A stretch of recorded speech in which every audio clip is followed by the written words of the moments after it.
The trust, or gaining the trust of the community, is the biggest part of this particular kind of research.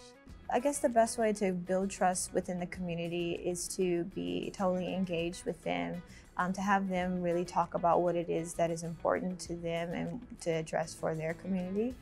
To also think about that it's really not a top-down communication, is a bottom-up. So being able to listen and be there authentically. We actually spent the first 6 to 8 months of the project ingraining ourselves in the community, going to community meetings, recruiting a community advisory board, having them and other residents inform how we do everything. Participatory action research requires that the community feels that the information, that the decisions, that the whole process they are as researcher as I am researcher.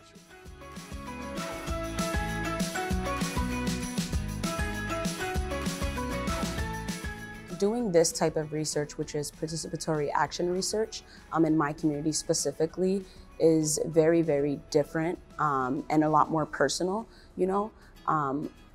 Instead of us just being people on the outside that are like collecting surveys or things like that, you know, we're actually in the community doing interviews and events in the North End. And this is where I've spent my entire life. To see a lot of times how community organizations don't have the numbers or the like hard facts or the research sort of backing to be like, listen, our community has this need and this issue that we're trying to address, but without that support of like research, especially like legislators or policymakers will like look the other way, because at the end of the day, like numbers talk. And so, you know, when we work with community researchers, I would say that I know some things about research, right? And I can teach about methodology, but you know your community in a way that I don't.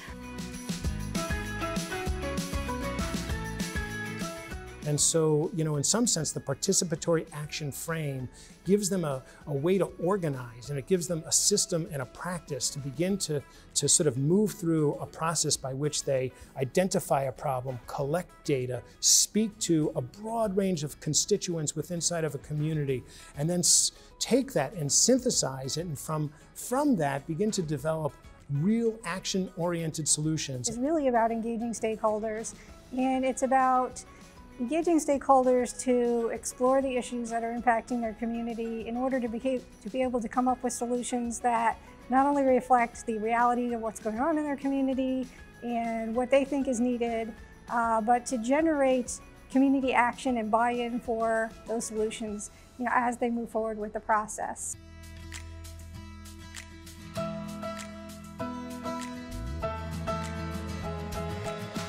It's really fun, it's rewarding, it's impactful. It's different than other types of research. So when we do other research projects that aren't community-based or have an action component, sometimes it feels like we publish and we're moving on with our careers, but what is really happening with this stuff? With this project, I know that we're trying to make a difference in people's lives, and we are making a difference in people's lives. So I feel like that's what we're supposed to be doing with our research to action. And the community-based participatory model just naturally lends itself to that.